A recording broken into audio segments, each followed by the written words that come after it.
noches, señoras y señores. ¿Cómo están ustedes? Bienvenidos a otra edición del Péndulo por Unicanal. Son las 21 horas, 1 minuto, 24 grados la temperatura de esta hora. Hoy le tenemos tres propuestas. Uno tiene relación con el Ministerio de Defensa acerca de la importación de armas. Es que el presidente de la República anunció la suspensión de procesos de compra de armas. ¿Es positivo o no? Lo vamos a analizar con el general Óscar González, ministro de Defensa. Además, también hablaremos del maltrato sufrido por los cadetes en las Fuerzas Armadas. Persiste la práctica de que ya hubo denuncia. Esto sucedió nada más y nada menos que en el Regimiento Escolta Presidencial. En el otro bloque, el siguiente, hablaremos con el Procurador General de la República, el doctor Marco Aurelio González, acerca del estado en que se encuentra el proceso de recuperación de las tierras que están en Remancito y que se dio en denominar como invasiones VIP. Vamos a ver en qué situación está, porque hay incluso un pedido a la Fiscalía de que se empiecen a demoler lo que se construyó en ese lugar. Y el último bloque hablaremos sobre el presupuesto general 2024 con el exministro de Hacienda, Manuel Ferreira. Antes de ir a la primera pausa, les invito a compartir un rico café Lavazza que tiene un sabor, aroma y color inconfundibles y distribuido en los supermercados de todo el país. Café Par representa y distribuye Lavazza, el espresso italiano por excelencia. Vamos a la primera pausa.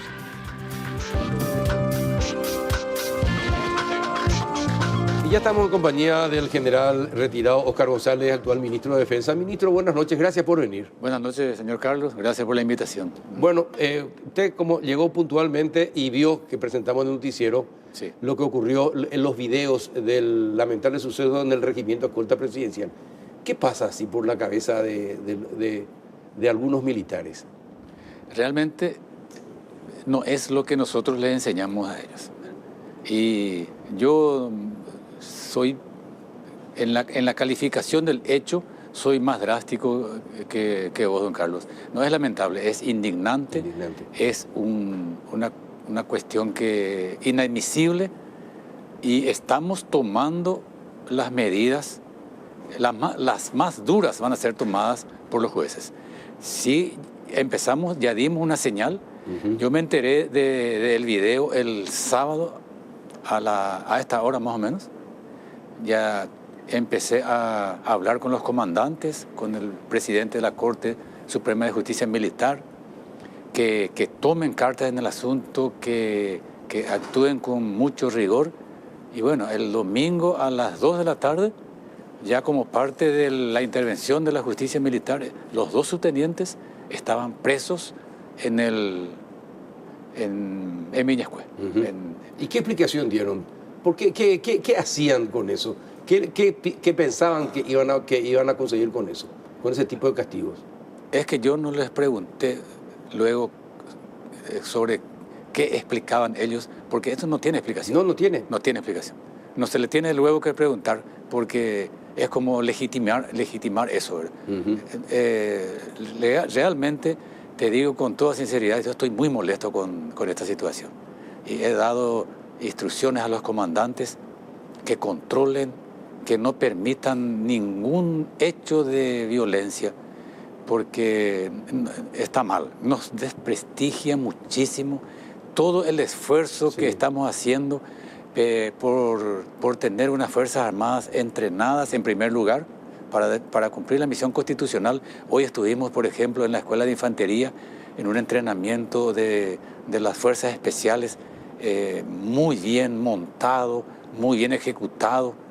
Tenemos camiones, eso es la parte de la instrucción, ¿verdad? Después tenemos camiones cisternas en el Chaco que están abasteciendo. Pero eso queda a segundo plano por este tipo de situaciones. Y esa es mi queja, por eso que estoy indignado con estos hechos. Pero es muy recurrente, cada tanto aparece siempre este tipo de situaciones en las Fuerzas Armadas. ¿Por qué? ¿Qué es lo que pasa para que de repente sean violentos y salten? Y lo peor de todo es que evidentemente alguien filma, se ríen de esto, lo toman como un chiste aparentemente, ¿verdad? Y se filma. Y después, de ahí a que se viralice, ya es un detalle nomás. Eso es lo alarmante. Lo alarmante sería de que esto se vuelva una cosa rutinaria. Sí. Sí, y no debemos caer en eso. Para nosotros no es rutinaria. Y todos los casos que aparezcan, porque yo ya soy experimentado, tuve 40 años de vida militar en actividad y hace 7 años que estoy retirado. Y yo sé de lo que les estoy diciendo. Sí. No vamos a nosotros parar en el control. No porque ahora estos 2 subtenientes detestables, criminales, están en la cárcel, otros violentos en potencia van a tranquilizarse. No, yo no presumo eso. Lo que hay que hacer es controlar y caerles encima con todo el rigor de la ley. Le dije yo a la jueza de la causa, porque yo no puedo tampoco dirigir al juzgado. Uh-huh. No puedo. Tengo que respetar la decisión del juez. Le dije yo a la jueza, con la ley en la mano, todo el rigor. Sigan el proceso. Está un código penal militar, está el código procesal militar, que tiene que ser cumplido para evitar después las famosas chicanas, recurrir a la justicia ordinaria. Pero esto parece que va para la justicia ordinaria. Hoy intervino una fiscal. Sí, hoy se constituyó la fiscal, no recuerdo el nombre, en el regimiento de escolta presidencial. A mí me comunicó el comandante de la escolta, y le dije que le reciba, que le dé todas las garantías, porque no estamos nosotros para apañar a nadie, pero el proceso está en la justicia militar y les espera una condena bien dura a estos 2 subtenientes. De hecho, yo no soy quien para ordenar, pero si por mí fuera, estos 2 serían expulsados de la Fuerza Armada. Tienen que ser dados de baja. No podemos tolerar este tipo de personas dentro de las Fuerzas Armadas. Una cosa es la rigurosidad en el entrenamiento, hay que ser duro en la disciplina, eso está bien, porque somos una institución verticalista, pero de ahí al maltrato, a estas acciones inhumanas, de ninguna manera. No vamos a tolerar eso. Uh-huh. Bien. Con respecto a los militares, ahora, si interviene la Fiscalía y la Justicia Ordinaria, ¿ustedes van a aceptar si es que corresponde? Por supuesto, ahí la competencia ya seguramente lo va a determinar algún juez también, ¿verdad? Un juez seguramente de primera instancia, porque yo no creo que haya conflicto de competencia entre el Tribunal Militar y la Fiscalía de Justicia Ordinaria. Sí. Yo no creo, y eso no debería de impedir que se haga justicia.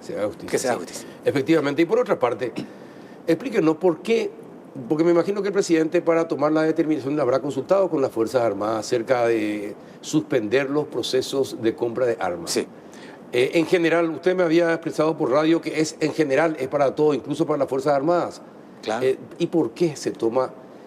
Le voy a hacer clara la pregunta. Es decir, se publica en la BBC, en la página de la BBC de Londres, que Paraguay ocupa ahora el 4º lugar como país más inseguro del mundo por el tema del crimen organizado.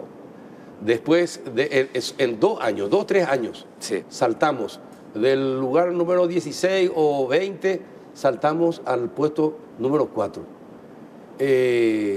Las Fuerzas Armadas tienen que estar mejor equipadas. Hay procesos que se están desarrollando en el mundo, en otras partes, que podrían afectar la seguridad también de Paraguay, y los soldados paraguayos deben estar bien entrenados, bien equipados, sí, señor, etcétera, etcétera. ¿Tuvieron en cuenta todos esos detalles o qué fue? ¿A qué responde esta prohibición? Esto es algo, como te dije, Carlos, temporal. Hay la ley 4036 de armas, entre comillas de armas, tiene su nombre un poco más largo. Data del 2010. Nunca fue reglamentada. Nunca fue reglamentada esa ley. Y estamos en ese proceso. En el proceso de reglamentación de esta ley, y mientras esto se sustancie, el señor presidente ordenó que se suspendan temporalmente los permisos de importación. Pero, como te digo y le digo a la audiencia, esta es una cuestión temporal y estamos muy empeñados, muy comprometidos para que el proceso de todo lo que implica el uso del arma, desde su importación hasta su empleo, que esté bien reglamentado, y cuando tengamos la regla de juego bien determinadas, entonces seguramente que el señor presidente de la República va a tomar la decisión de que eso... ¿Por cuánto tiempo aproximadamente? Y no quiero darte un plazo, Carlos, porque es una reglamentación bastante larga y queremos hacerlo muy bien. Hay que ser sincero, el gobierno anterior en los últimos meses, en los últimos días, presentó la reglamentación, presentó el proyecto de decreto, porque se reglamenta por decreto. Sí. Y cuando asumimos nosotros, ese proyecto se devolvió al Ministerio de Defensa para que se haga un estudio acabado y estamos justamente acabando el estudio. Estamos por presentar de vuelta ese proyecto a la consideración del señor Presidente de la República. Ajá, bueno. Pero no se puede decir todavía cuánto es temporal. No quiero arriesgar, pero no va a ser mucho tiempo. No va a ser mucho tiempo. No podemos esperar mucho. Y dígame, el Ministerio de Defensa hay un Consejo de Defensa Nacional. Sí, el Consejo de Defensa Nacional, CODENA, sí, no depende del Ministro de Defensa. ¿De quién depende? ¿Del presidente? De hecho, que el señor presidente es el presidente. Sí. Bueno, pero está representado el Ministerio de Defensa ahí, ¿no? Sí, por el propio ministro. Y el que encabeza el secretario permanente es el almirante Sierra Benítez. Ajá. Le consulto algo, sí, como ministro de Defensa y como integrante del CODENA también. Sí. En el mundo están sucediendo cosas increíbles. En la región todavía más. Desde hace 20 años aproximadamente venimos advirtiendo en muchos medios de comunicación del deterioro de la calidad de seguridad en Paraguay, en el sentido de que el crimen organizado empezar a aparecer, empezaban a florecer los cultivos de marihuana, después se notó que la marihuana paraguaya es una de las mejores del mundo. Sí.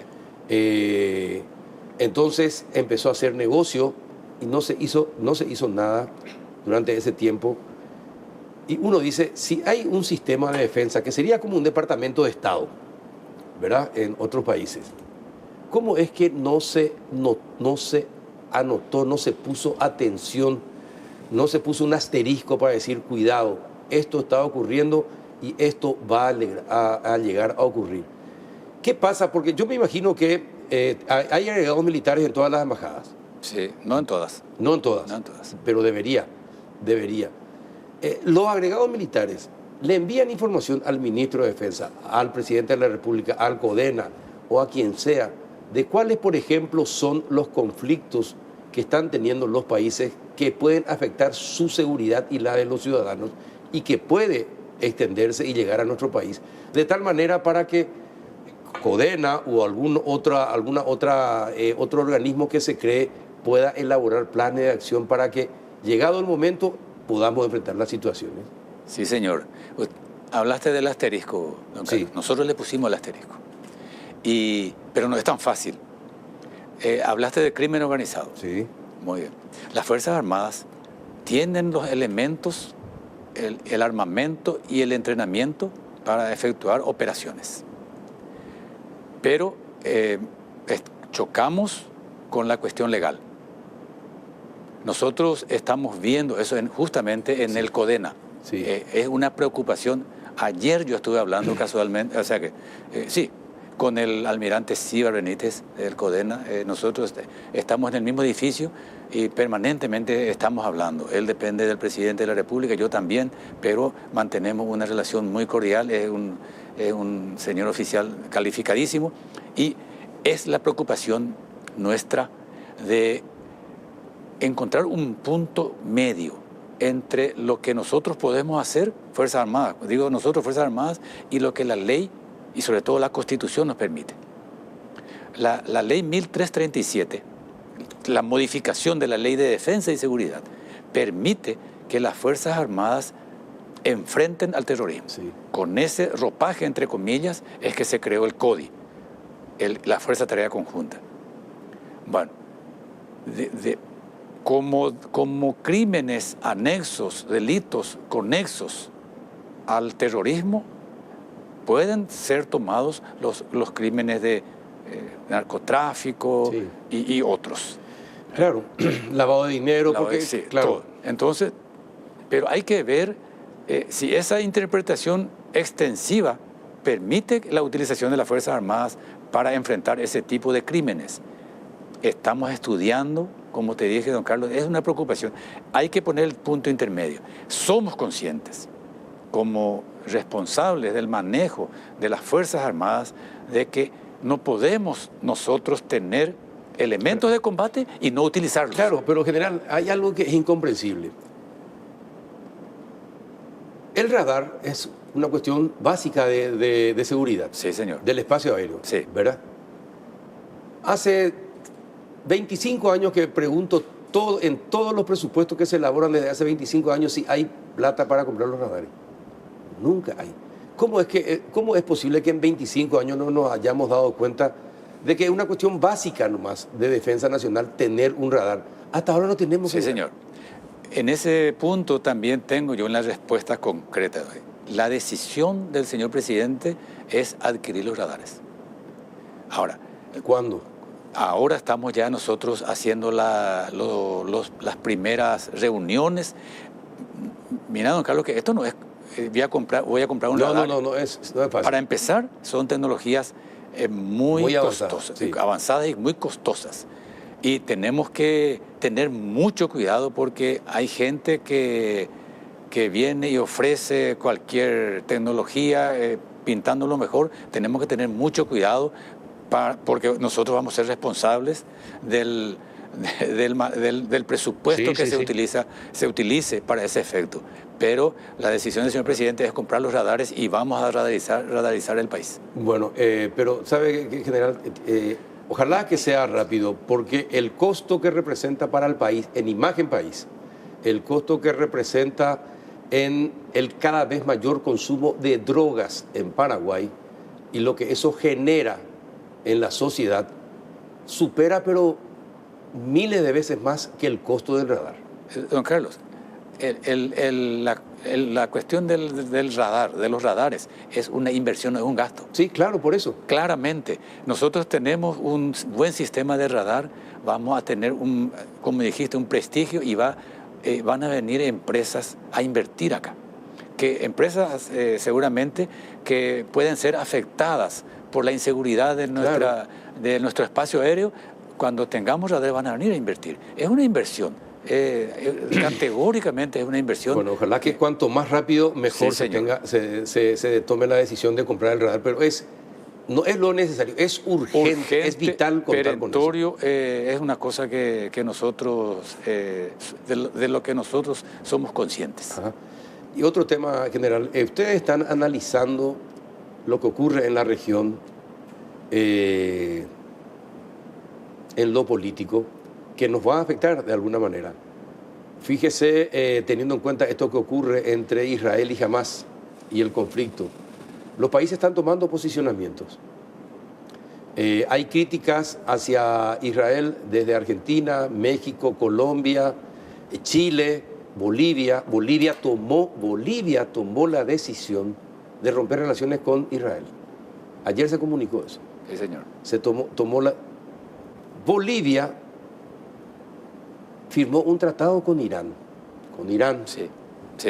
Un tratado para provisión de armas. Sí, señor.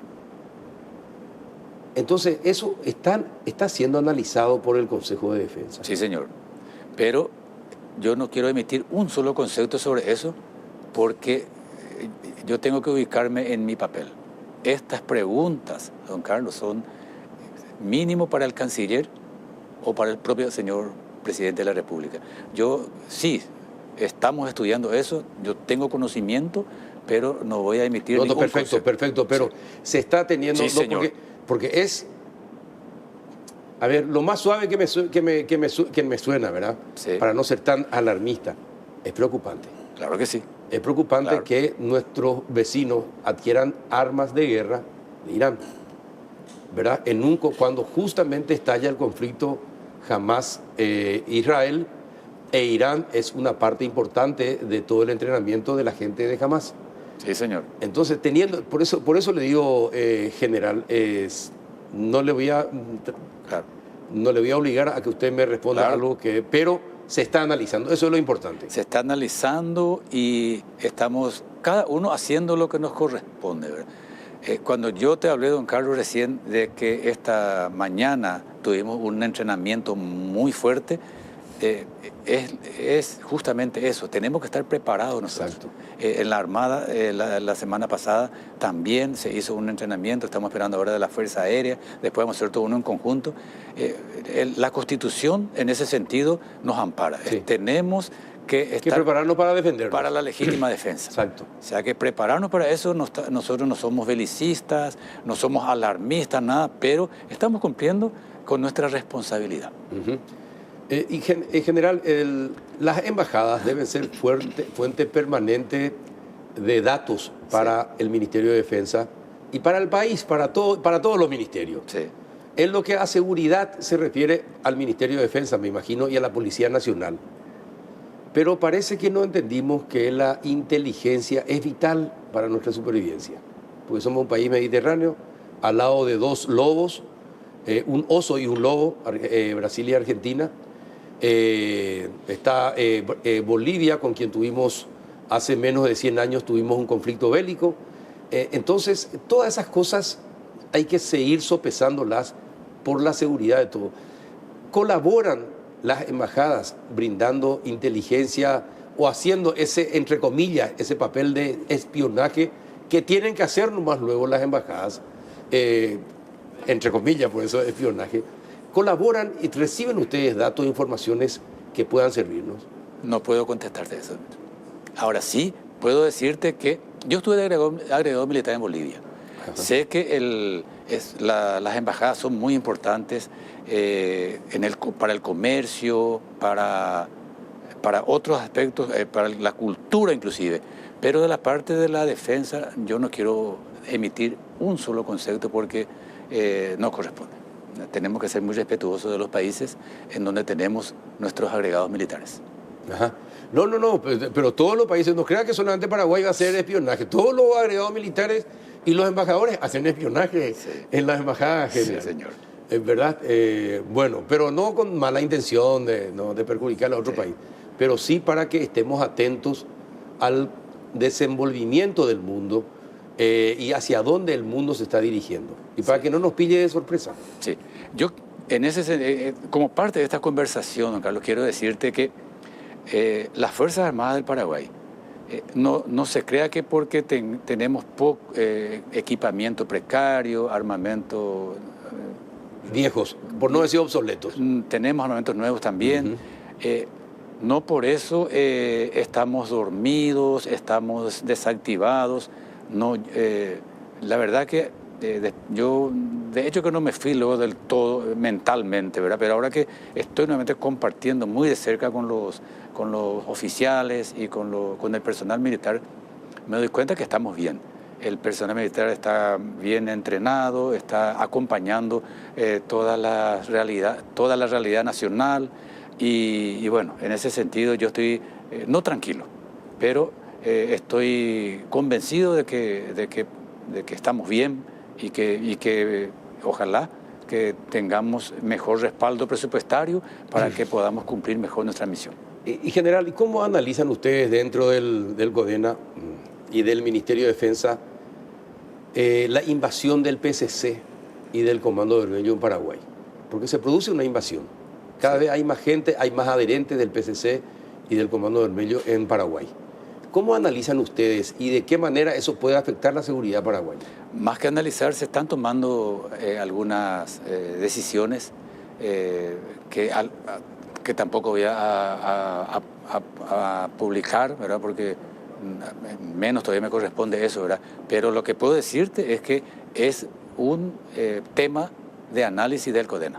Pero es un tema de defensa nacional, la lucha contra el crimen organizado. Claro. Pero, porque está en riesgo la República. Claro. Pero ahí está justamente lo que te dije, don Carlos, ahí está el equilibrio. Es un problema de defensa nacional, pero ¿qué dice la ley?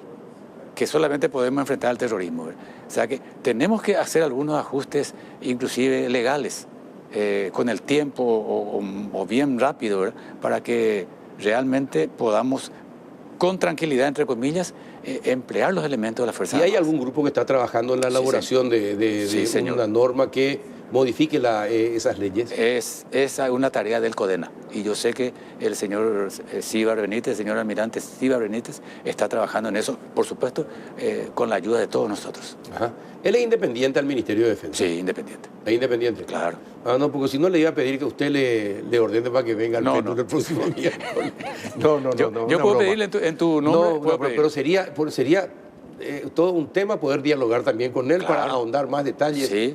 De lo que se está haciendo en materia de seguridad en Paraguay. Inclusive él seguramente que va a tener más libertad para hablar porque se trata de su institución. Sí. Yo no puedo hablar de otras instituciones por más de que también integre, ¿verdad? Pero no soy la cabeza. Entonces, no, en ese sentido, quiero ser muy respetuoso de las instituciones del Estado. Ajá. Y general, finalmente, para terminar, porque es rápido que pasa el tiempo cuando da gusto la charla. Sí. ¿Qué piensa de este conflicto Israel-Hamás? ¿Tiene usted alguna opinión al respecto? ¿Y puede dar esa opinión? No puedo dar. Tampoco. Pero sí puedo decirte que nosotros, con autorización del señor presidente, estamos cubriendo con tropas de las Fuerzas Armadas, de las tres fuerzas, de la Armada, de la Fuerza Aérea y del Ejército. Estamos cubriendo puntos sensibles. Posibles objetivos. Sí, puntos sensibles de la comunidad israelí. Ajá. Acá en Asunción. ¿Cuántos puntos? No diga cuáles, pero ¿cuántos puntos? 4 puntos. 4 puntos. 4 puntos, sí. Ajá. Estamos cubriendo eso porque consideramos que es nuestra responsabilidad.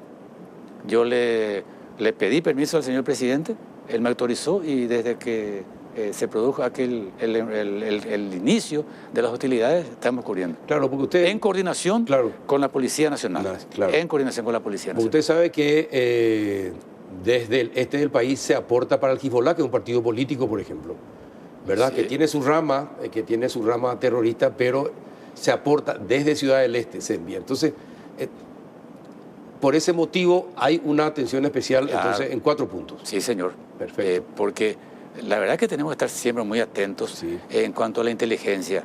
La inteligencia es como la linterna que alumbra el camino. Así mismo. Y no hay inteligencia perfecta. Y ahí a las pruebas me remito, ¿verdad? Lo que ocurrió en el Medio Oriente. Sí, señor. Sí, exactamente. Sí. Bien, general, muchísimas gracias. Gracias, don Carlos.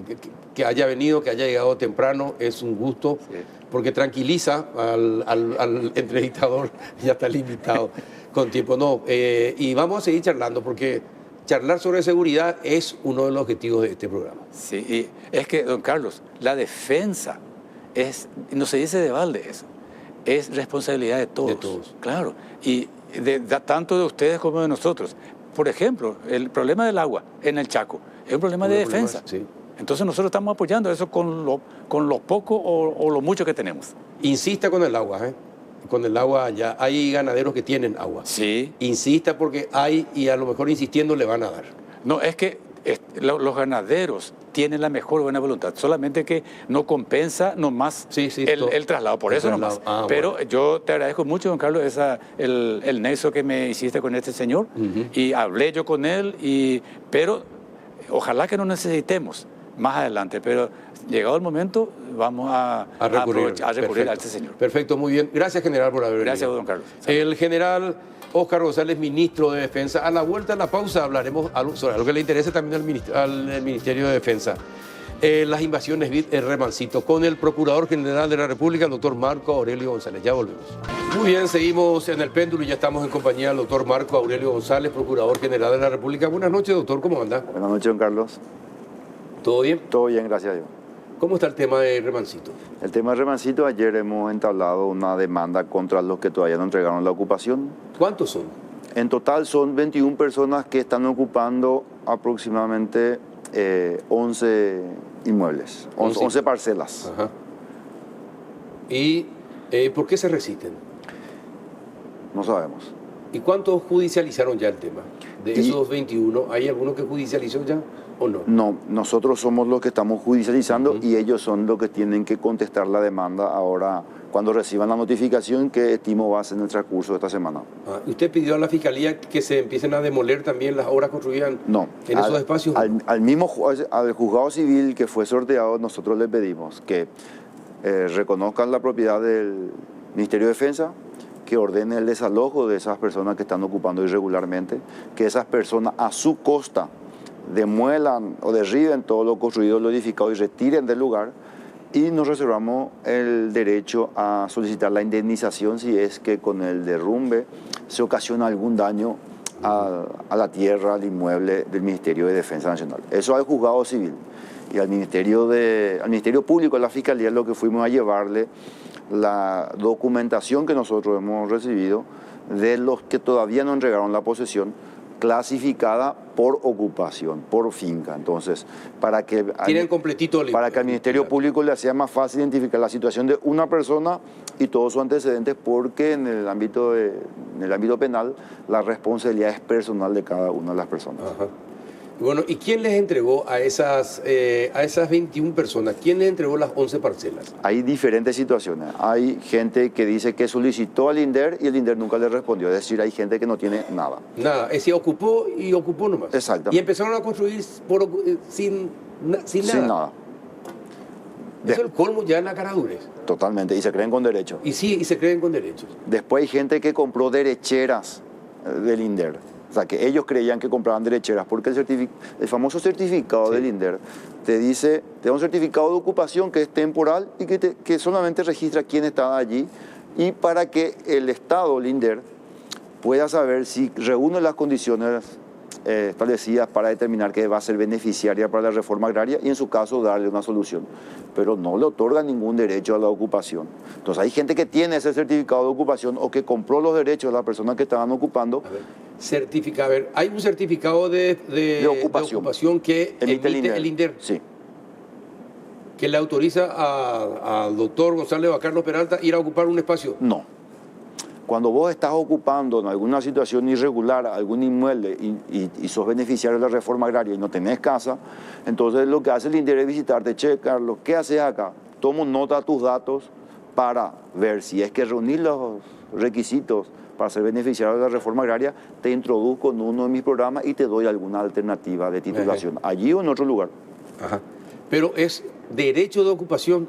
Por ejemplo, ¿qué es un derecho de ocupación? Un derecho de ocupación solamente puede ser un permiso que te otorga el titular de un inmueble para que vos estés en un lugar. Y el propietario del inmueble, el Ministerio de Defensa Nacional, nunca ha otorgado ningún permiso. Ningún permiso. Ni siquiera el INDER. ¿Y quién otorgó entonces los permisos? En 2 o 3 situaciones tenemos que el municipio de Villa Halle ha otorgado una adjudicación a 3 personas sobre 3 parcelas. ¿Y cómo autorizó el municipio de Presidente Halle ocupar algo que no le corresponde? Algo que no le corresponde. Pasa que allí ellos sostienen esto. Hay un decreto que dice que estas parcelas del Ministerio de Defensa se transfieran al Ministerio de Agricultura. Sí. Recuerdo que ya habíamos hablado de ese circuito, sí. De allí iba a pasar al INDER y de ahí eventualmente al municipio, pero nunca llegó a concretarse este primer circuito, entonces nunca pudo llegar a ser propiedad del municipio de Villa Halle. Por ende, esa adjudicación que otorgó el municipio desde nuestra percepción tiene el mismo valor que una venta que yo haga de un inmueble tuyo. Ahora, exactamente. ¿Y los ocupantes de eso pagaron por lo que les dio el municipio? En algunos casos yo creo que sí. ¿Y de cuánto estamos hablando? En algunos casos se habló de 8 millones, en otros casos no recuerdo el monto, pero están publicados y los medios de prensa se hicieron eco de eso y están entre los antecedentes también. No recuerdo con precisión el monto nomás. Pero es un trámite administrativo eso. Es un trámite ante el municipio. Ante el municipio, administrativo, que no tenía ningún derecho para hacerlo el municipio y lo hizo. Claro, es como que vos compres una vivienda sabiendo que pertenece a otra persona porque el registro es público, para eso hay un registro público que dice quién es el titular de los bienes. Por eso uno se va ante un escribano para que el escribano escriba. Eso está denunciado también. Porque hay que llegar al fondo de la cuestión. El fondo de la cuestión es quiénes autorizaron que esas 21 personas ingresaran a 11 parcelas, construyeran en 11 parcelas y vivieran allí durante cierto tiempo, cuando no era propiedad ni del que les dijo que era el dueño, ni el del que les autorizó, etcétera, etcétera, etcétera. Es decir, hay que llegar hasta saber quiénes son los responsables de la ocupación.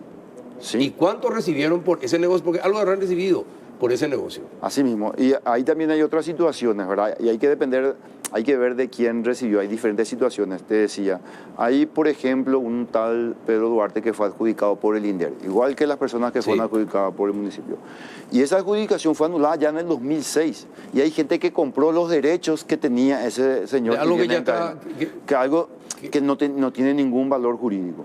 Entonces, por eso nosotros es que en el análisis preliminar que hicimos es sin perjuicio de reconocer la competencia y la facultad que tiene el Ministerio Público de determinar que eventualmente aquí se podría configurar lavado de activos. ¿Por qué? Porque el lavado de activos es producto de una actividad ilícita, que es crimen, se produce una renta que es introducida al mercado formal. Sí, la construcción de la casa, de todas las obras, de la compra del supuesto el pago de la lechera, exactamente, el pago de obreros, supermercados, etc. Y así se lava dinero. Eso es lavado de dinero. Eso es lavado de dinero, sí. Bueno, y por eso le digo que hay que llegar hasta el final. ¿Y quiénes más participaron del municipio de Villa Haya y después quiénes más? El entonces presidente del INDER de hace varios años, en el esquema este que te había comentado de también la adjudicación. Y después también están las personas que compraron, en teoría, derecheras de gente beneficiaria de la reforma agraria, pero que evidentemente, por las construcciones que podemos ver, no son beneficiarias de la reforma agraria. Ahora, ¿por qué el Estado, ya que es el Procurador General del Estado, no puede elaborar algún proyecto de ley que impida que las derecheras sean capaces de ser negociadas? Que el que adquiere la derechera, el derecho para ocupar, solamente para él decirle ir a nadie más, porque o si no se convierte en un negocio redondo, se van invadiendo diferentes propiedades en diferentes tiempos, van adquiriendo derechera y van vendiéndola. Una misma persona a lo mejor vendió 5 derecheras. ¿Por qué? Porque hizo 5 ocupaciones, consiguieron el derecho y después la van vendiendo. Entonces se evita eso, no se puede hacer eso. A ver, ya está previsto que el certificado de ocupación no otorga ningún derecho, más que ser un catastro, ¿verdad? Nada más que eso. Ahora, la venta derechera es algo que está permitido en el derecho civil. Yo te puedo vender a vos un derecho que yo creo que tengo y vos estás habilitado a comprar si es que confías en mí. Depende. Yo entiendo lo que usted dice, pero cuando se supone que la propiedad es del Estado, es suyo, es mío, es de los camarógrafos, de los productores, etcétera, etcétera, etcétera, de todos los paraguayos es la propiedad. No es solamente del Ministerio de Defensa, es de todos los paraguayos. ¿Por qué se le otorga un derecho a una persona y esa persona va a tener la posibilidad de negociarlo si supuestamente él adquiere ese derecho porque es una persona que necesita tierra para labrarla, para trabajarla y para vivir? Se le concede el derecho, se le da, porque no todos tienen esa oportunidad de que se le dé una tierra gratis prácticamente, y después él agarra, no, yo puedo vender mi derechera, hacer negocio. Es totalmente injusto y me parece que se presta más a negociados que para cumplir con el tema de la responsabilidad social. Lo que pasa es que en el derecho civil sucede lo siguiente. Yo te digo, Carlos, te quiero vender la entrada que a mí me va a corresponder en la final de la Copa Libertadores del año que viene, el partido donde va a jugar Olimpia. Perfecto. Y vos podés creer o no, vos estás asumiendo el riesgo al comprar o no ese derecho, pero eso no quiere decir que porque yo te venda el derecho que yo podría tener, a vos te asegure obtener ese derecho. Cuando la función de la tierra es social y se le otorga la tierra a una persona, una cuestión social, no es para que el otro se convierta en loteador. Pero no es para eso, es para que la trabaje, para que la labre. Yo entiendo. ¿Verdad? Me parece que ese es el objetivo de las tierras que son loteadas y adjudicadas por Linder. A eso te refieres. Sí, que son del Estado paraguayo. Del Estado paraguayo. ¿Verdad? No hablo de los que son de propiedades privadas ya, ni suyos ni míos. Yo no tengo. Pero lo que son. La legislación ya dice eso que vos estás señalando, Carlos, porque la legislación ya dice que. Los bienes del Estado son inembargables, imprescriptibles, inalienables, etc. Intransferibles. Intransferibles. Entonces, salvo que haya una autorización legal. ¿verdad? Salvo que exista una ley. Entonces, ningún negocio que alguien pueda hacer sobre un bien del Estado que no haya estado autorizado por la autoridad competente, Congreso o el titular de las tierras, en este caso Ministerio de Defensa, es válido a la luz del ordenamiento jurídico paraguayo. Y bueno, entonces, ¿por qué no se actúa? Si se venden las derecheras y si originalmente IBR antes, INDER ahora, le otorgaba el derecho a una persona, a Carlos Peralta, y después se va y... Carlos Peralta, ¿qué pasó con su tierra? No. Había sido que ahora ocupa Marco Aurelio González. Y se había dicho, no, yo le vendía a Marco Aurelio González. Y después, ¿y dónde está lo que es la solidaridad con el que no tiene tierra propia, etcétera, etcétera? ¿En qué queda? En una burla queda. Para eso existen acciones penales, está la estafa, lavado de activos, lesión de confianza, etcétera. Existen diferentes hechos punibles que tutelan esas situaciones jurídicas. Pero el Estado, usted como procurador puede hacer eso, por ejemplo. Iniciar acciones con aquellas personas que se les dio la tierra porque invadieron, porque decían que necesitaban tierra para labrar y después vendieron y están en otro lugar. Bueno, allí si hay incumplimiento, te refería a la tierra que adjudica el INDER a agente beneficiario de la reforma agraria. Exacto. Bueno, si se da esa circunstancia, eso está regulado que no puede ocurrir. Allí también existe una consecuencia en el marco de esa normativa que hace que se anule la concesión que ha sido realizada por el INDER, porque pierde su finalidad, ¿verdad? Claro. Básicamente la gente se va a ocupar, obtiene un lote, vende y después se va a ocupar a otro lado y bueno, continúa. es lo que pasó durante mucho tiempo. Exacto. Por eso el INDER está mejorando sus capacidades para, a través del registro, hacer ese cruce de datos y hacer un monitoreo más eficiente. Ajá. Bueno, y con la acción que presentaron ahora, ¿qué piensan conseguir? Lo que nosotros queremos, buscamos, obviamente, es recuperar la posesión, que esa gente salga del inmueble que pertenece al Ministerio de Defensa. Esperemos que lo haga voluntariamente como las 6 personas que ya entregaron, que representan casi el 60% del total de las tierras allí ocupadas. Y si no, lo vamos a tener que recurrir a la fuerza pública. ¿Y cuánto tiempo más tienen para tomar esa acción? Nosotros ya iniciamos esa acción y ya depende solamente del desenlace de lo que dura el proceso y del comportamiento que ellos tengan. Acordate que en las diligencias preparatorias se metieron a chicanear, a recusarle sin expresión de causa de juez una vez, otra vez. Y todo depende de eso y de la celeridad con la que se resuelva. Nosotros no podemos estimar un plazo determinado, pero sí asumimos el compromiso de impulsar muy fuerte y andar detrás y muy de cerca, hacerle seguimiento a esos expedientes para que pueda culminar en la brevedad del tiempo posible, y confiamos en que los funcionarios judiciales, magistrados, actuarios, oficiales afectados al caso van a actuar con la misma diligencia. Tenemos esa fe, esa esperanza y creemos, esperemos que muy pronto podamos otorgarle todas las llaves al Ministerio de Defensa. Y otra cosa, como procurador, ¿qué es lo que se puede hacer con el acueducto? Bueno, una obra que costó mucha plata, una obra necesaria, vital para la vida de las personas y vital para el Chaco, para evitar el Chaco paraguayo. ¿Qué se va a hacer? ¿Qué puede hacer la Procuraduría General de la República en ese caso con una obra mal hecha, mal ejecutada, no sé si mal concebida, pero que es escandaloso? ¿Qué piensa hacer la Procuraduría? La Procuraduría lo que hace en este caso es representar al Ministerio de Obras Públicas ante el Poder Judicial. Entonces, si tenemos que hay un incumplimiento contractual por parte de una contratista, por A o B motivo, por retraso, por ineficiencias técnicas, porque no hizo el trabajo, etc., tiene que haber una rescisión del contrato por esa causal imputable al contratista, y eso dispara 2 cosas. Primero, se determina el monto que la contratista debe al Estado porque se comprometió a pagar algo. Entonces se cuantifica eso y se le exige judicialmente ante el Poder Judicial, y también se ejecuta normalmente la póliza, que es una garantía que se exige en el marco de compras públicas. En todo ese proceso de perseguir el recupero de esa suma de dinero por parte de la aseguradora y por parte de la contratista, actúa la Procuraduría General de la República en representación del Ministerio de Obras Públicas. Porque fue una burla realmente para el país. Ahora que sabemos todo esto del acueducto, esa supuesta inauguración, ese supuesto abrir el grifo. No, yo no sé si tenemos en producción la fotografía del presidente Mario Aldo Benítez y los ministros que le rodeaban, cuando empezó a salir, a salpicarles incluso el agua por la abertura, pero es una afrenta para el pueblo paraguayo. Es una obra, hoy se tiene que estar transportando en camiones, en hileras, para ir a llevar agua que el acueducto debía haber estado distribuyendo. Es una burla, doctor. Es una burla y si te cuento, Mata, te anticipo algo que dentro de poco también vamos a estar anunciando. Había una especie de...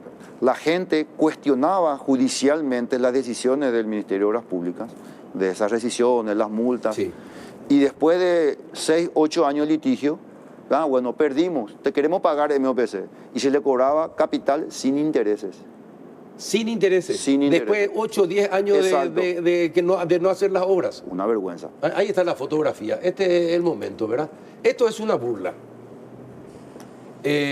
A sabiendas, porque estoy seguro de que sabían que las obras no estaban bien hechas. Estoy seguro que sabían.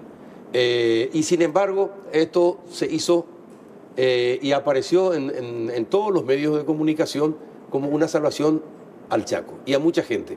Lo peor de todo es que había instituciones extranjeras que también querían hacer uso del acueducto para hacer llegar a comunidades, a más de 100 comunidades, pequeñas comunidades indígenas, y que también se vieron defraudados por el acueducto. Entonces, no solamente el papelón es nacional, el papelón es internacional. Porque la Agencia de Cooperación Española sabe perfectamente todas estas cosas, ¿verdad? Entonces, ¿qué es lo que se puede hacer para recuperar el costo que significó una obra mal hecha? Primero es perseguirle ejemplarmente y de verdad y exigirle todo lo que tienen que pagarle al Estado por los daños que le ocasiona la inejecución o mala ejecución de estas obras o el no cumplimiento, ¿verdad? Entonces, eso es lo primero, y ahí entramos nosotros y con mucha fuerza, y no vamos a ser condescendientes ni vamos a perdonarles, porque los intereses forman parte de la actualización del valor del dinero. Exacto. ¿Verdad? Y es dinero del Estado finalmente, no es dinero del que yo puedo disponer como... Y aparte el Estado público. paga y las obras no se hacen. Exacto. Y también, por otro lado, la parte administrativa. A mí me tocó participar de reuniones donde el ministro de Economía y Finanzas y representantes de este gobierno y el mismo presidente han exigido que no solamente se trabaje en serio sobre los trabajos de fiscalización de las obras, sino también pedir allí el apoyo de las multinacionales, porque ellos también hacen o tienen las capacidades como para realizar una verificación del estado del avance o de la calidad de las obras, pidiendo o exigiendo requerimientos para los desembolsos correspondientes. Entonces, es un poco un trabajo, una sinergia, introducir una nueva mentalidad, una nueva gestión que precautele de verdad los intereses económicos del país.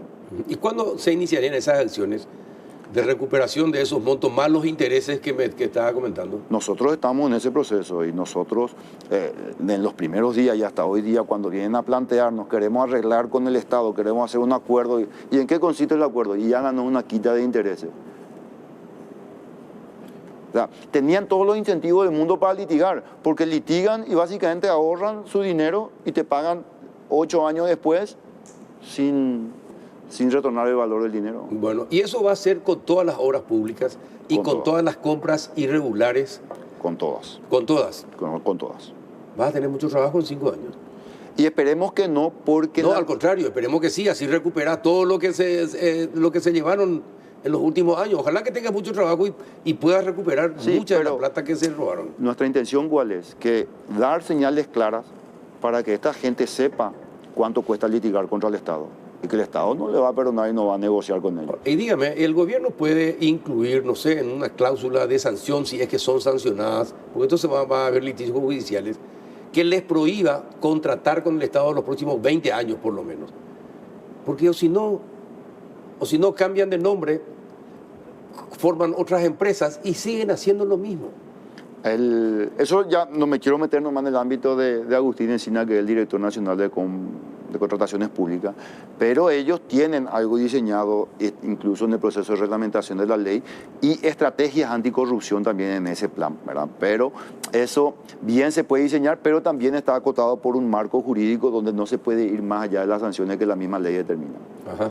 Bueno, pero también el gobierno, que tiene mayoría en el Congreso, puede presentar leyes, proyectos de leyes que justamente hagan posible esta situación, porque da la impresión de que nosotros los paraguayos le dejamos el arco libre a los corruptos para que hagan lo que quieran en Paraguay. Debemos cambiar esa apreciación. Sí, sin duda. Es encontrar la falencia y plantear alternativas. Vos estás planteando algunas, yo te cuento otras. Nosotros nos encontramos y hemos comunicado, la Procuraduría ha comunicado y también tenemos pensado comunicar.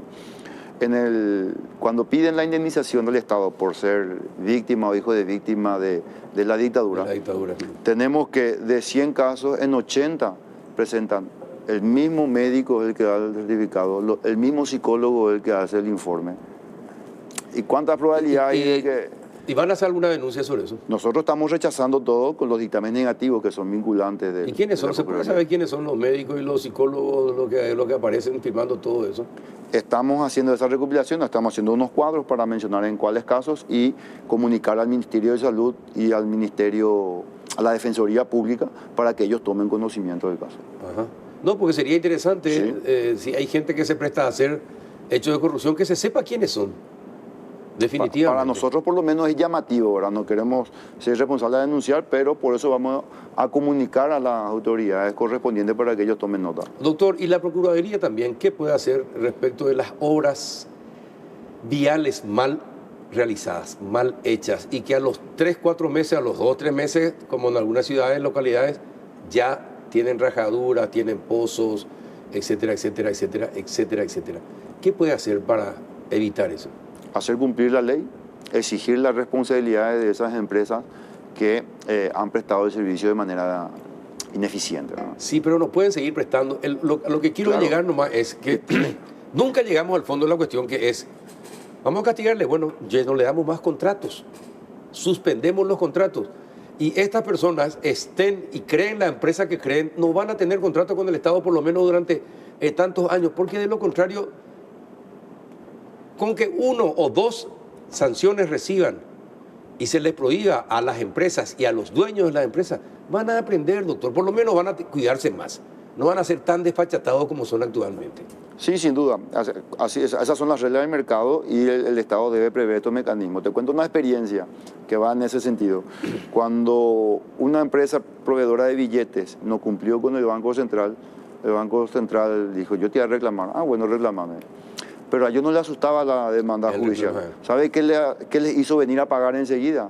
Que el Banco Central se comunicó con sus pares bancos centrales para decirles, miren, acá hay... Tengan en cuenta esta empresa es incumplidora. Ahí vinieron. Entonces nosotros deberíamos crear un registro para que la gente sepa y darle fuerza legal a ese registro para poder tomar decisiones. Exacto. Y cuando lleguen las licitaciones a contrataciones públicas y fueron fulano de tal o empresas tal, entonces se sepa hay contrataciones públicas ya, no. Espera un ratito.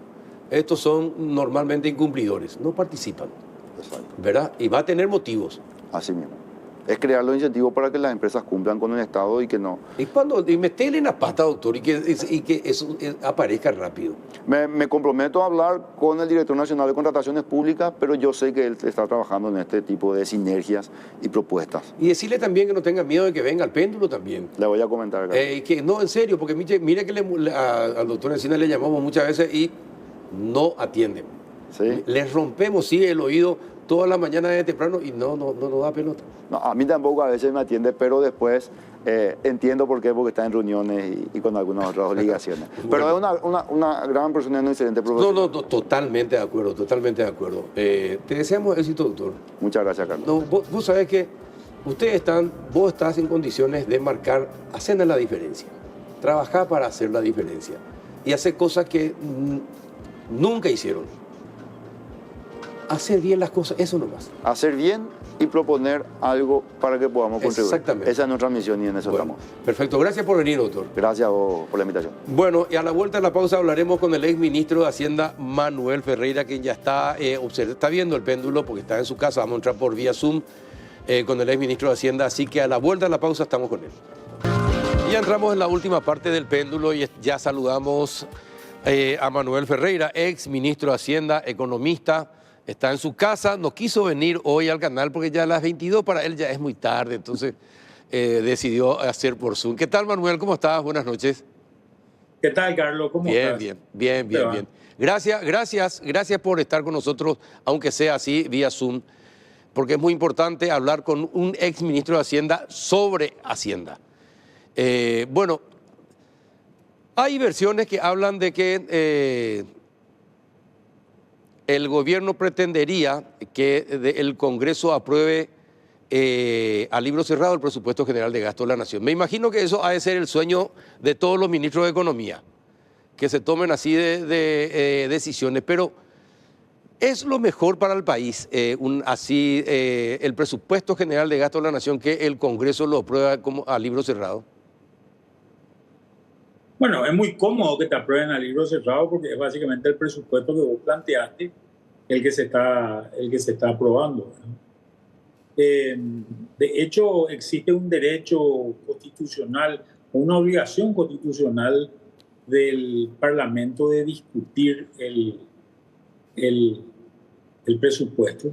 Yo creo que acá hay un tema que es importante. Hay países donde no se pueden tocar los ingresos. Yo le pongo un tope a los ingresos que está calculado. Los ingresos, sí. Los gastos pueden ser realizables, fijos, ejecutables, pero los ingresos vos nunca vas a tener la claridad de cuánto van a ser.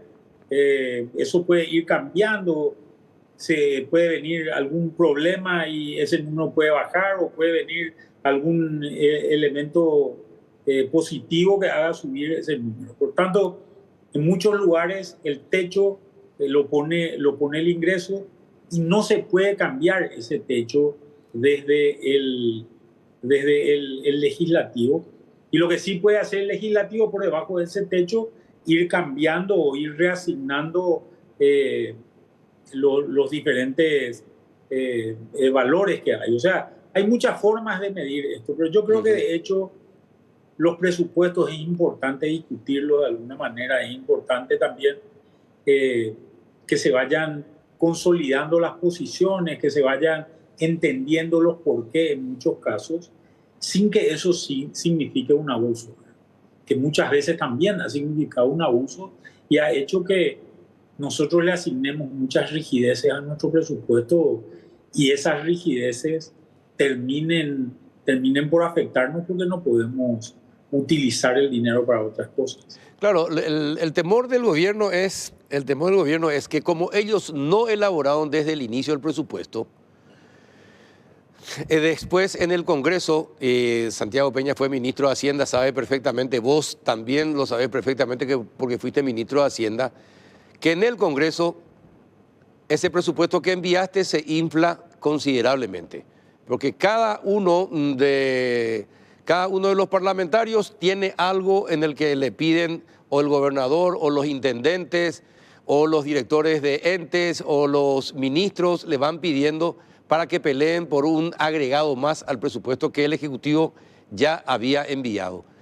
¿Qué es lo que vos tuviste discusiones de ese tipo cuando fuiste ministro de Hacienda también con el Congreso? ¿Y en qué te inflaron el presupuesto a vos, por ejemplo, si recordás?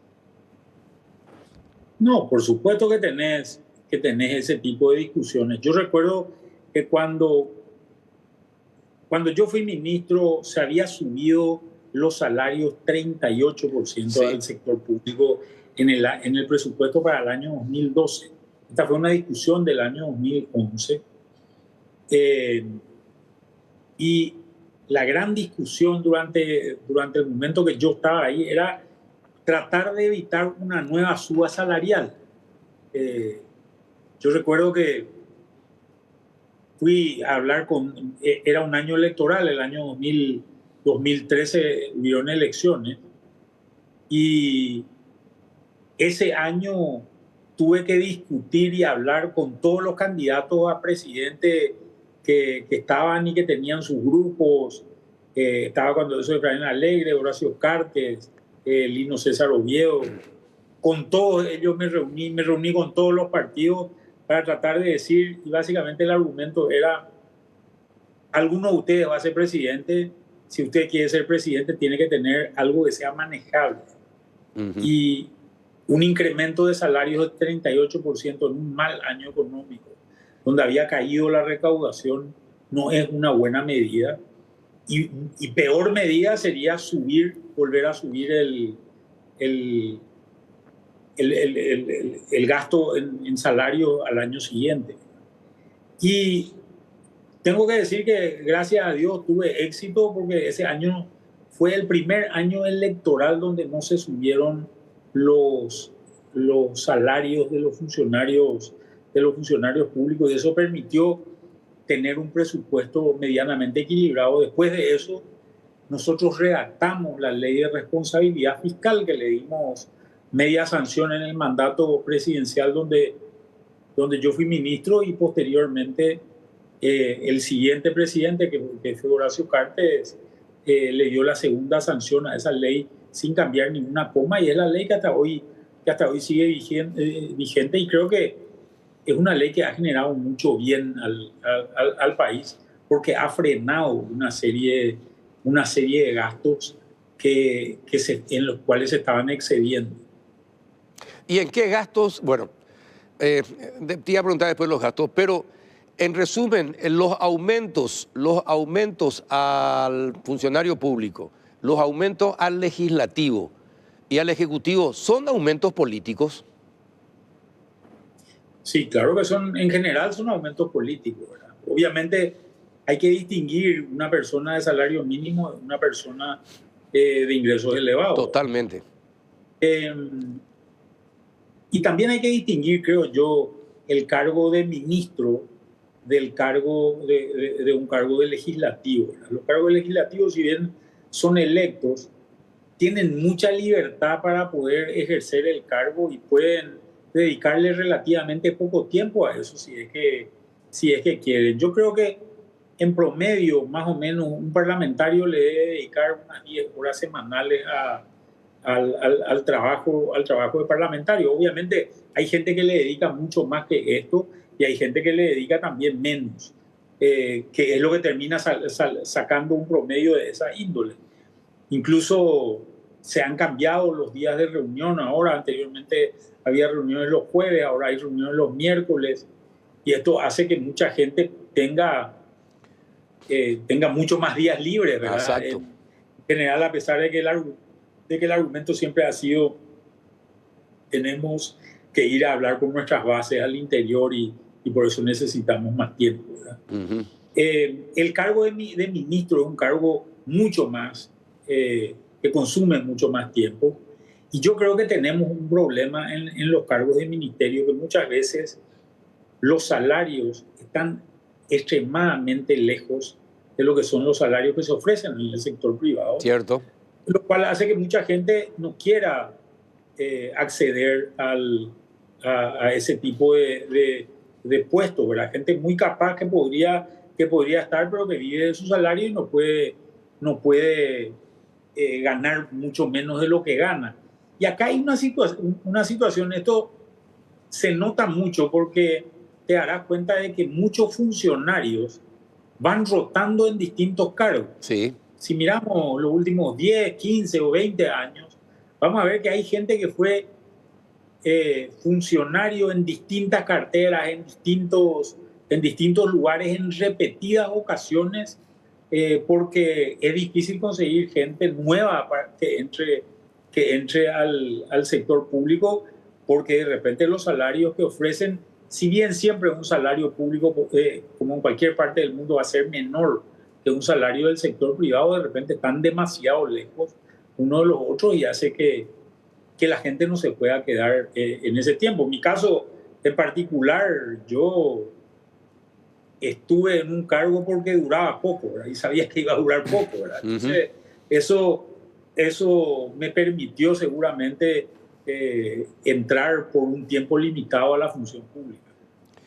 Bueno, entonces, en resumen, los legisladores no tendrían por qué ganar más.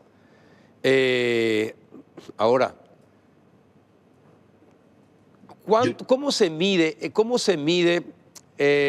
el laburo, el trabajo de los legisladores? ¿Cómo se tasa el trabajo de los legisladores? Y bueno, yo creo que es una posición que siempre es subjetiva, ¿verdad? En general, un legislador se pretende que busque algunos temas que sean de su interés, de su conocimiento, y le dediquen a esos temas un tiempo importante para tratar de resolver problemas. Muchas veces queremos medir la productividad de un legislador por la cantidad de leyes o proyectos de ley que plantea, y creo que esa no es una buena medida, porque pueden ser leyes que no sirven para nada, estúpidas, irracionales, no sirven para nada. Puede ocurrir muchas cosas, ¿verdad? De repente hay legisladores que han propuesto muy pocas leyes, pero esas leyes han sido realmente muy, muy importantes para la República. Y creo que eso es lo que se busca al final. Y bueno, hay gente que se pasa durante todo su periodo legislativo también solamente levantando la mano, ¿verdad? Y no haciendo absolutamente nada. Y termina eso, se va a su casa, no forma parte de ninguna comisión, etcétera, lo cual hace que sea obviamente un nivel de productividad muy bajo. Ahora, también, Manuel, siempre se comentó, ojalá alguna vez se pueda demostrar, pero me dijeron siempre que el gran ingreso de muchos legisladores, sobre todo el de los partidos tradicionales, es la clientela política, es la ubicación de su clientela en la función pública, porque les quitan el 30% o el 50% de su salario, les quitan todos los meses, y que ese es el verdadero ingreso de muchos legisladores. La dieta parlamentaria o el salario parlamentario es poca cosa teniendo en cuenta lo otro.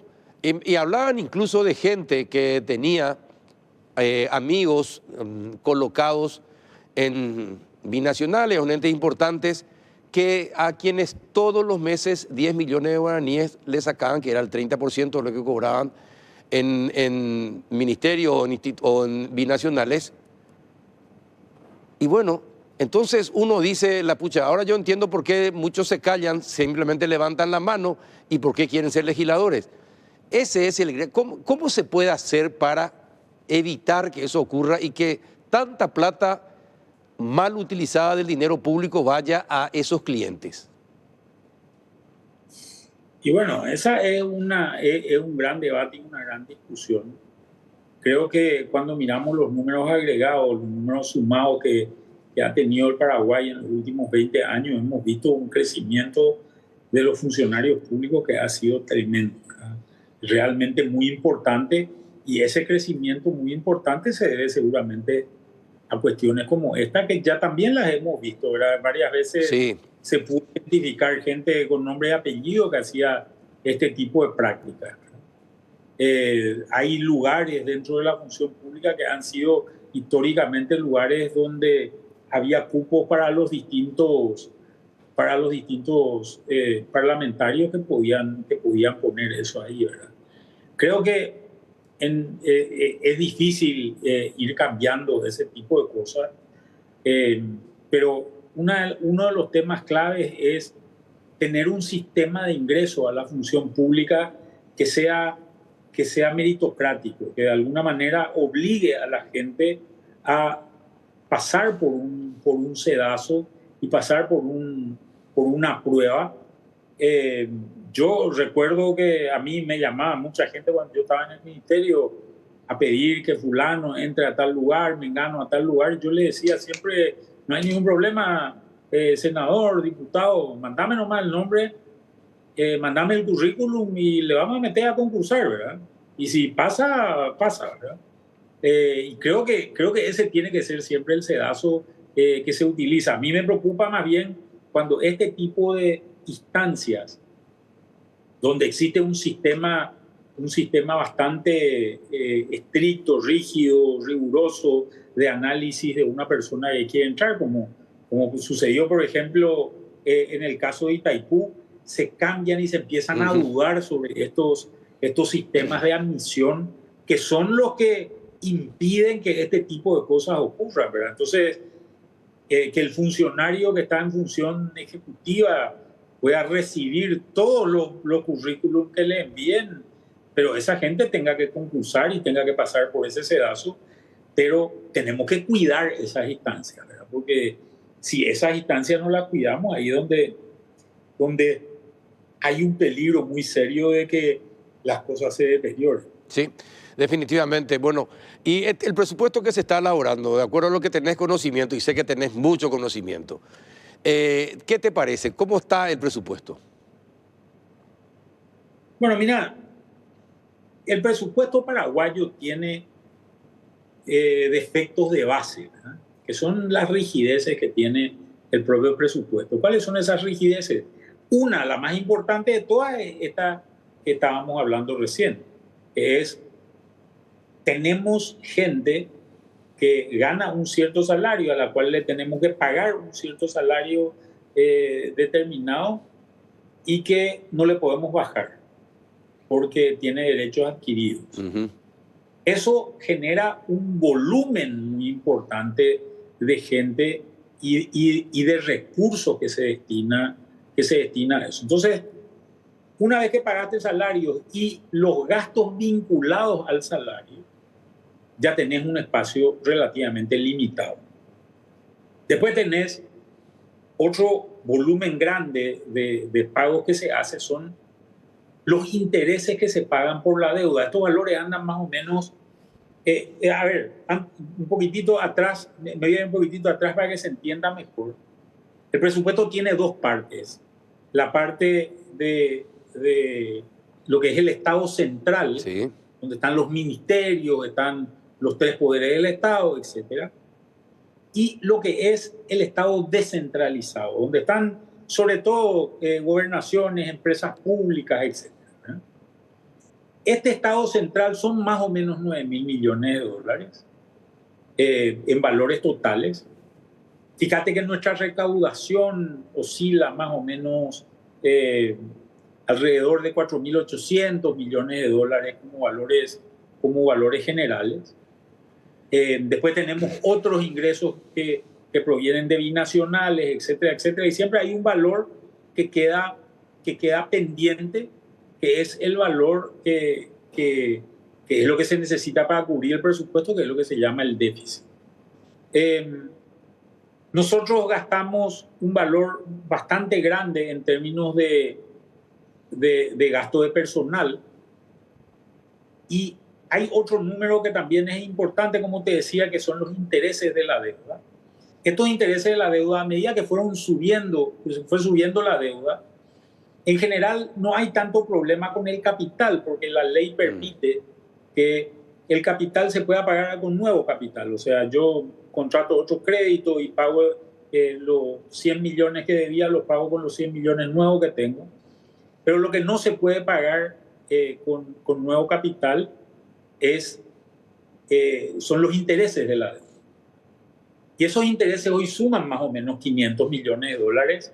O sea, estamos hablando de alrededor de casi un 6% del presupuesto total, ¿verdad? Y eso te genera una rigidez porque no puedes dejar de pagar esos intereses, ¿verdad?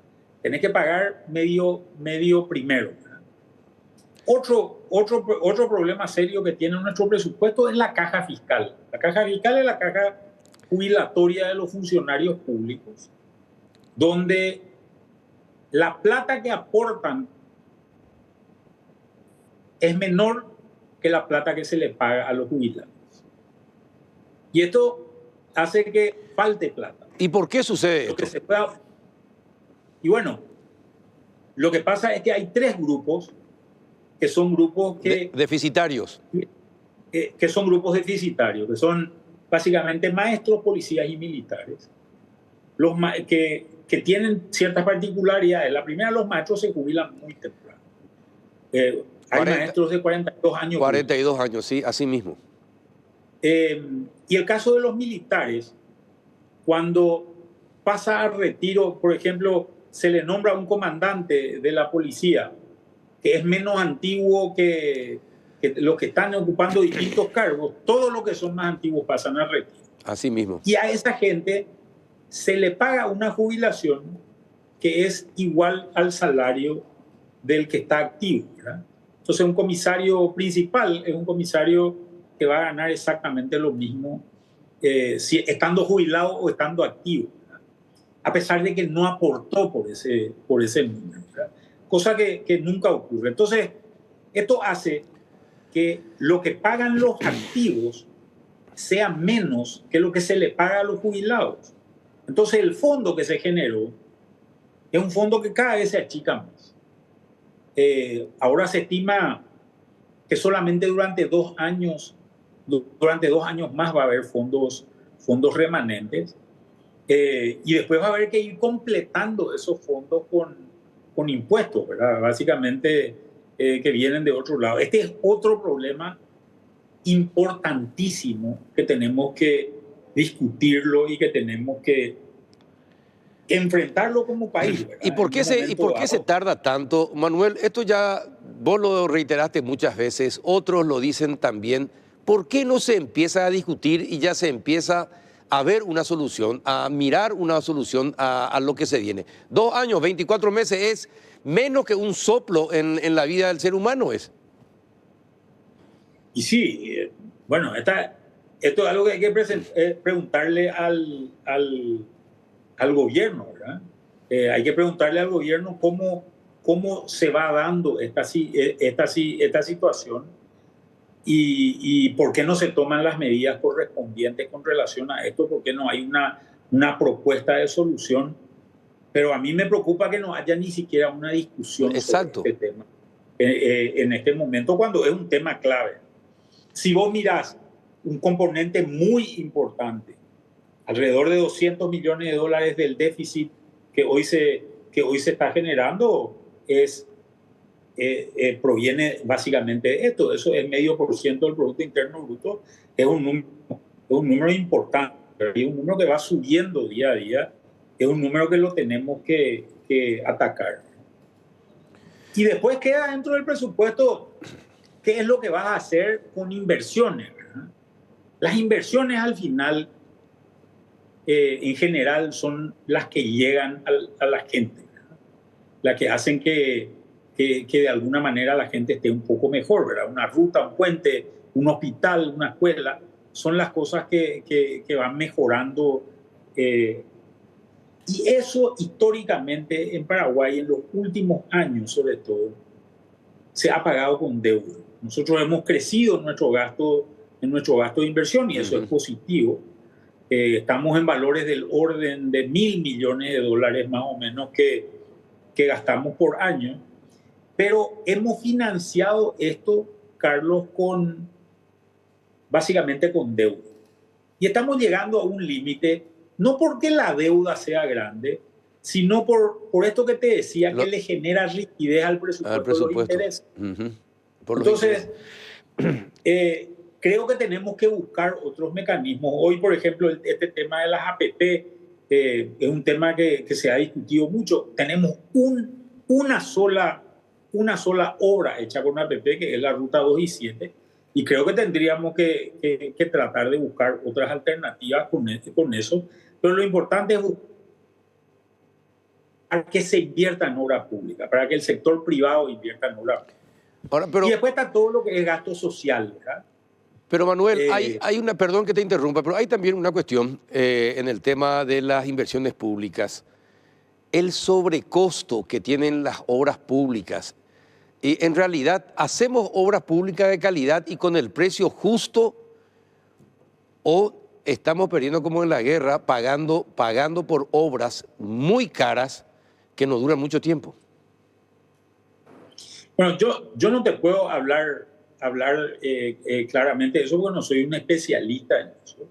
Sí sé que hay situaciones donde hay defectos en las obras públicas y esos defectos en las obras públicas no se corrigen desde la entidad que hizo esto. Por ejemplo, te voy a dar un ejemplo muy concreto.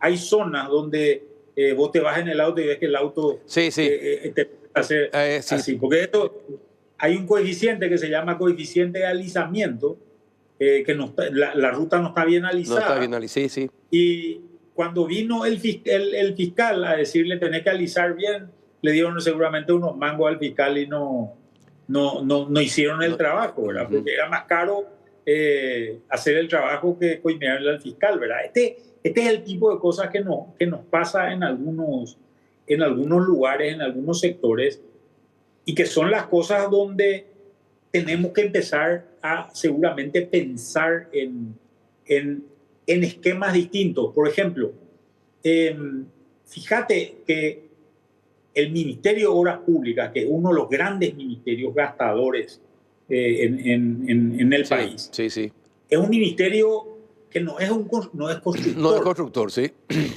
Es un ministerio que tiene que tener un sistema de monitoreo y seguimiento y fiscalización muy eficiente, porque lo que hace es concursa. Incluso en muchos casos se hacen los proyectos dentro del ministerio. Yo hasta diría que se hagan fuera del ministerio, pero que tengan un sistema de control y monitoreo que sea mucho más eficiente. Son organismos que tienen especializaciones distintas a las especializaciones que históricamente han tenido. Lo mismo posiblemente ocurre con otros ministerios que son muy gastadores también. Es el caso de salud. Salud pública, sí, exacto. Sí, tenés razón. Fíjate lo que tenemos en salud, ¿verdad? En salud tenemos un ministerio que se tiene que encargar hoy de alrededor del 70% de la población, que no tiene cobertura médica de ninguna índole. ¿Cómo pensamos resolver el problema de la cobertura? Que IPS la cubre solamente al 22%, después hay una parte de seguros privados y hay gente que paga de bolsillo porque tiene los recursos para hacerlo, pero hay un inmenso grupo de gente que no tiene una cobertura más que aquella que le otorga el Estado en un grupo, en una institución gastadora y que de repente es muy ineficiente. Definitivamente. Bien, me dijiste que íbamos a charlar 15 minutos, te dije, no, yo media hora. Pasó volando y bueno, te agradezco muchísimo, Manuel. Realmente muy instructivo hablar contigo para saber cómo se está elaborando el presupuesto y las cosas que tenemos que tener en cuenta para que tengamos un buen presupuesto. Ojalá el Poder Legislativo lo entienda porque no estamos para seguir regalando plata a nadie. Ojalá lo entienda. Un abrazo, Manuel, gracias por estar con nosotros. Un abrazo, Carlos, un gusto y un gran saludo a toda la teleaudiencia de Unicacán. Muchas gracias. Manuel Ferreira, exministro de Hacienda. Y a ustedes también, muchas gracias por acompañarnos de sus casas. Hasta el próximo miércoles.